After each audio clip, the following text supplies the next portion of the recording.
usia, tetapi dilihat dari tindakan, perbuatan, dan tingkah laku. Usia kemerdekaan Indonesia di saat itu juga masih seumur jagung, tetapi Indonesia sudah menunjukkan bahwa Indonesia mampu membantu keamanan dunia, ikut sebagai pemimpin dari organisasi ASEAN, KTT, dan juga organisasi lainnya. Nah, seperti apa cara dan tindakan Indonesia dalam mengikuti organisasi itu dan menunjukkan bahwa Indonesia juga mampu? Nah, silahkan simak video pembelajaran kita berikut ini.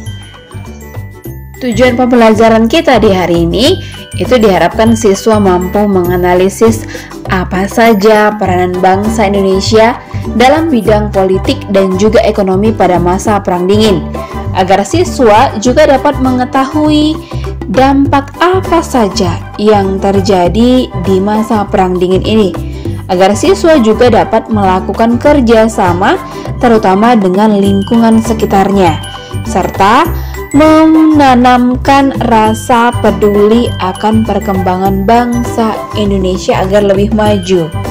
Apa saja peran aktif bangsa Indonesia pada masa Perang Dingin dan dampaknya terhadap politik Indonesia? Itu terlihat di dalam gerakan non-blok. Kenapa bisa terbentuk gerakan non-blok dan organisasi ASEAN? Nah, yang pertama sekali kita bahas itu nanti adalah mengenai kenapa bisa ada gerakan non-blok itu terjadi.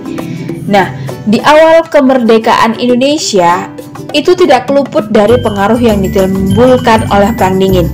Banyak sekali negara-negara yang memperebutkan daerah-daerah, terutama antara negara-negara adidaya. Jadi sejak proklamasi NAKO, Indonesia ini menerapkan kebijakan politik luar negeri bebas aktif.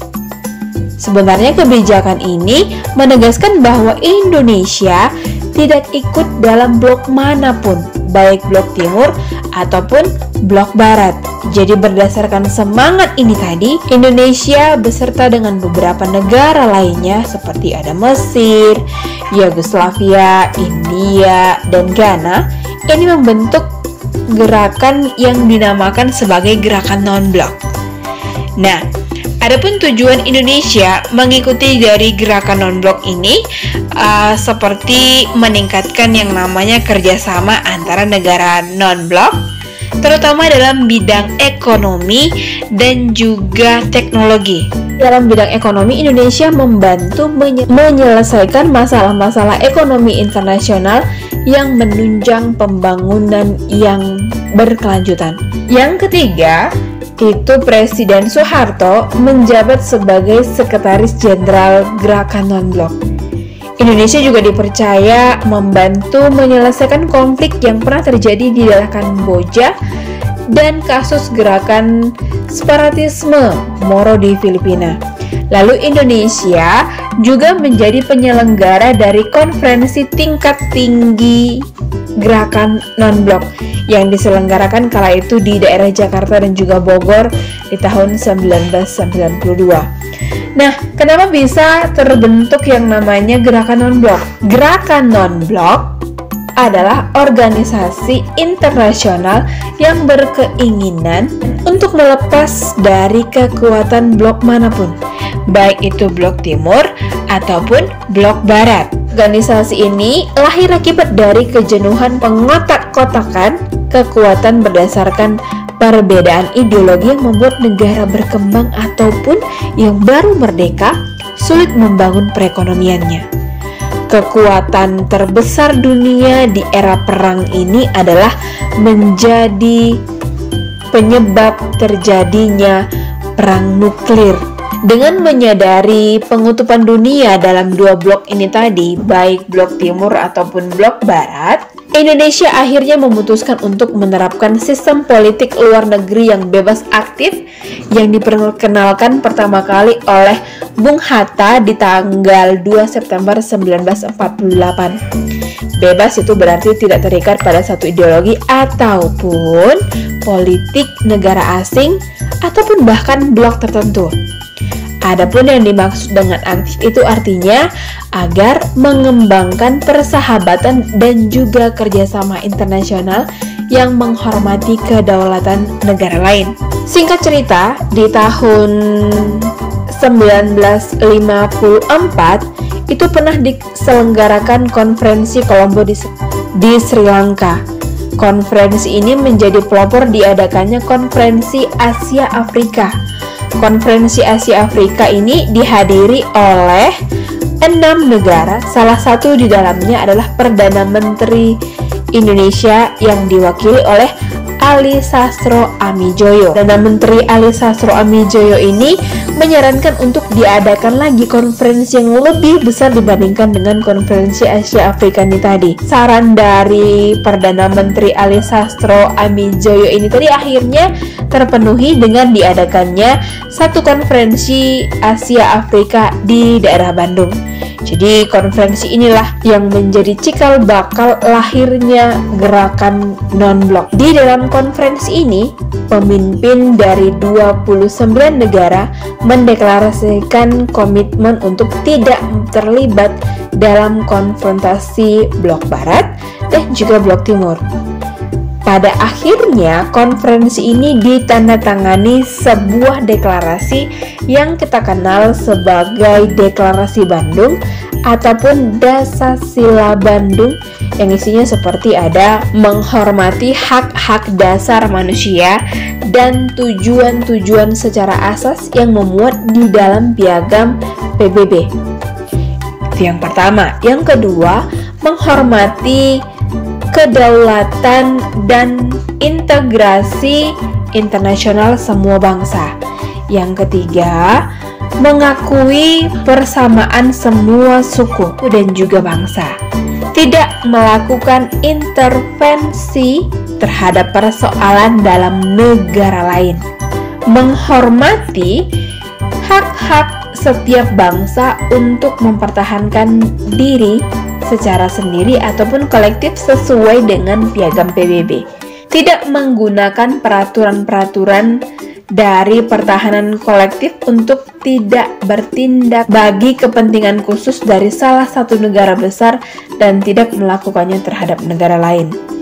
Yang ketujuh, tidak melakukan tindakan-tindakan ataupun ancaman agresi maupun menggunakan kekerasan terhadap integritas wilayah maupun kemerdekaan politik di suatu negara. Dan untuk yang ke-8 dan 9 beserta dengan ke-10, silahkan kamu lihat di halaman 139. Mengapa bisa terbentuk gerakan non-blok? Pada 1 sampai dengan 6 September 1961 itu diadakan konferensi tingkat tinggi ataupun disingkat sebagai KTT. Tujuannya guna menjalankan Dasasila Bandung tadi.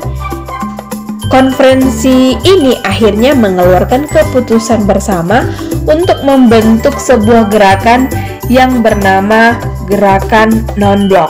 Pendirinya itu ada 5 pemimpin dunia, itu seperti ada Presiden Yugoslavia, Presiden Indonesia, Presiden Mesir, Perdana Menteri India, dan Kwame Nkrumah dari Ghana. Di awal berdirinya, gerakan non-blok ini hanya beranggotakan 25 negara.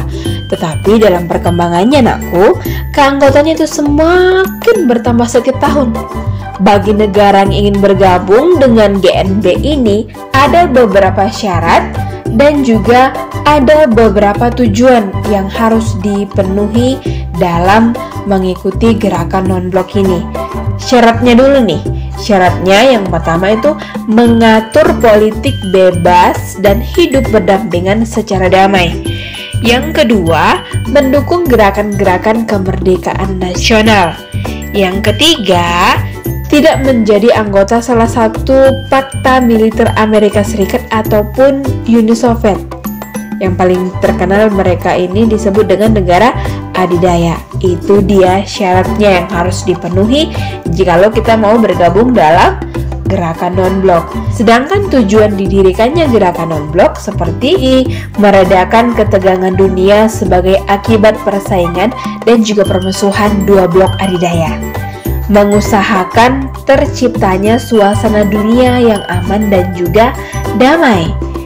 Mengusahakan terwujudnya hubungan antar bangsa secara demokratis, menentang kolonialisme, politik apartheid, dan rasialisme.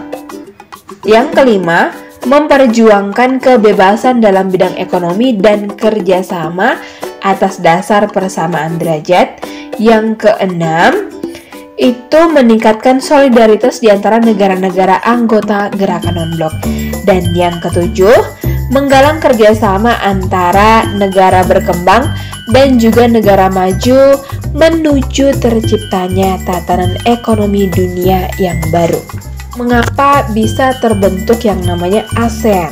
Nah, pelopor pendirinya ASEAN ini seperti ada negara Indonesia, ada negara Malaysia, Filipina, Singapura, dan juga Thailand. Masing-masing negara ini diwakili seperti kalau dari Indonesia ada Anam Malik, kalau dari Malaysia ada Tuan Abdul Razak, kalau dari Singapura ada S. Raja Ratman, kalau dari Filipina itu ada Narcisco Ramos, dan kalau dari Muang Thai ataupun dari Thailand itu ada Thanatan Khoman. Jadi, pertemuan kelima negara ini menghasilkan sebuah deklarasi yang menjadi dasar berdirinya ASEAN sebagai kerjasama regional di kawasan Asia Tenggara. Setelah melihat perkembangan dari organisasi ASEAN yang dibentuk oleh 5 negara ini tadi, maka bertambah lagi jumlah anggota dari negara lain sebanyak 5 negara. Nah, sebenarnya masih ada satu negara baru lagi yang menjadi anggota ASEAN. Namun, keanggotaannya masih dalam proses ataupun belum disahkan oleh otoritas ASEAN. Negara tersebut dinamakan sebagai negara Timur Leste. Kamu tahu nggak, nak? ASEAN itu sebenarnya memiliki tujuan dibentuknya ASEAN. Yang pertama, mempercepat pertumbuhan ekonomi. Yang kedua, mempromosikan perdamaian dan stabilitas regional melalui penghormatan terhadap keadilan dan supremasi hukum dalam hubungan antara negara-negara di kawasan, serta kepatuhan terhadap prinsip-prinsip piagam PBB. Nah, berbicara dengan prinsip, bukan hanya tujuan, tetapi ASEAN juga punya prinsip. Prinsip-prinsip ASEAN sebagaimana terutama dalam piagam ASEAN ini seperti ada menghormati kemerdekaan, punya komitmen, menolak agresi, ancaman, dan yang lainnya, dan juga menyelesaikan sengketa secara damai, terus tidak mencampuri urusan dalam negeri anggota ASEAN, serta menghormati kebebasan yang mendasar seperti pemajuan dan juga perlindungan HAM serta pemajuan keadilan sosial. Dari tujuan dibentuk dan juga ada beberapa prinsip dari ASEAN ini, maka akhirnya terjadi yang namanya kerjasama di dalam organisasi ASEAN seperti ada kerjasama ekonomi. Kalau kerjasama ekonomi bisa dibuktikan dengan terjalinnya yang namanya kerjasama antara ASEAN dan juga AFTA. Terus ada kerjasama antara ASEAN dan juga ACFTA yang mengakibatkan perekonomian ini semakin maju di dalam organisasi ASEAN ini tadi yang sudah dibentuk. Nah, selain yang namanya kerjasama ekonomi, itu juga terjalin yang namanya kerjasama dalam bidang politik dan juga keamanan. Ditambah lagi dengan adanya kerjasama dalam bidang eksternal dan juga dalam bidang fungsional.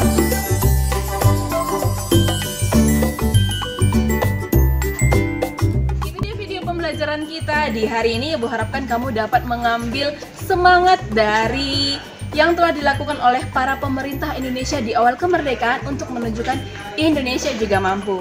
Nah, pertanyaan pertama buatmu, silahkan lihat di Google Classroom. Pertanyaan yang kedua, nilai karakter apa yang terdapat di dalam video pembelajaran kita di hari ini? Dan pertanyaan yang ketiga, lihat lagi di Google Classroom. Sampai ketemu minggu depan, salam SFD, semangat fraternitas Dina. Tuhan Yesus memberkati.